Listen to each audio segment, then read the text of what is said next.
Hello my dear student, आपके कहने पर मैं जो है अबाउट प्रिंसिपल आपको समझाने जा रहा हूँ।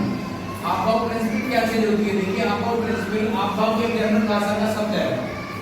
अबाउट एक जर्मन भाषा का शब्द है जिसका अर्थ होता है बनाना, बिल्डिंग अप, अर्थात इलेक्ट्रॉनिक विन्यास बनाने का नियम अबाउट का रूल कहलाता है या अबाउट नियम कहलाता है।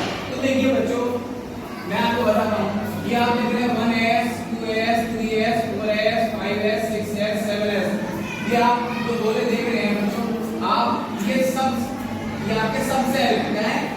सब सेल, इनमें इलेक्ट्रॉन एंटर करते हैं। क्या करते हैं? इलेक्ट्रॉन एंटर करते हैं।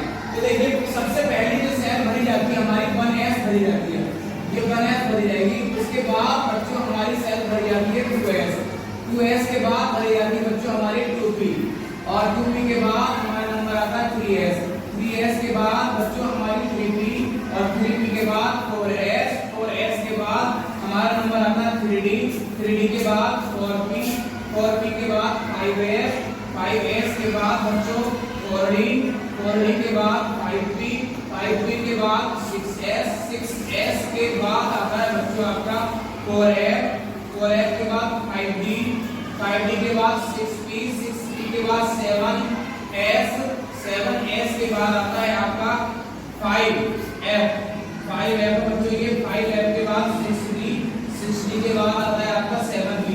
ये एक क्रम है, मतलब आपका इलेक्ट्रॉन भरने का क्रम। तो इंक्रीजिंग ऑर्डर में है बच्चों आपका ये, यानी कि निम्नतम ऊर्जा से अधिकतम ऊर्जा की ओर इलेक्ट्रॉनों का भरना क्या कहलाता है? अबाउट का रूल कहलाता है। अब देखिए बच्चों, कैसे भरते हैं हम? जैसे मान के चलिए आपको इलेक्ट्रॉनिक विन्यास बनाना है, यानी कि इलेक्ट्रॉन कॉन्फ़िगरेशन, इलेक्ट्रॉनिक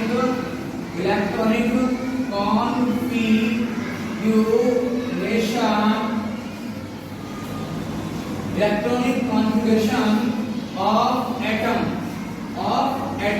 अब कोई भी एटम है, मान के चलिए आप, अब मैं आपको ले रहा हूं हाइड्रोजन एटम ले रहा हूं, हाइड्रोजन जिसका एटॉमिक नंबर 1 होता है।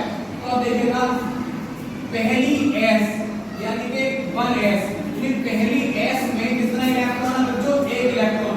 अच्छा, मैं आपको एक और बात बता रहा हूं बच्चों, देखिए s में मैक्सिमम 2 इलेक्ट्रॉन रह सकते हैं, p में मैक्सिमम 6 रह सकते हैं, d में मैक्सिमम 10 रह सकते हैं, f में मैक्सिमम 14 रह सकते हैं। बच्चों मैक्सिमम रह सकते हैं, लेकिन कम तो रह सकते हैं, अधिकतम तो 2 या 6 10 और 14 रह सकते हैं। मैक्सिमम 2, p में 6, d में 10, f में 14, मतलब इतने रह सकते हैं, इससे ज्यादा नहीं रह सकते, कम नहीं रह सकते। आइए, अब हाइड्रोजन है, हाइड्रोजन का इलेक्ट्रॉनिक विन्यास निकालना है, तो 1s में भरना है हमें। पहले 1s में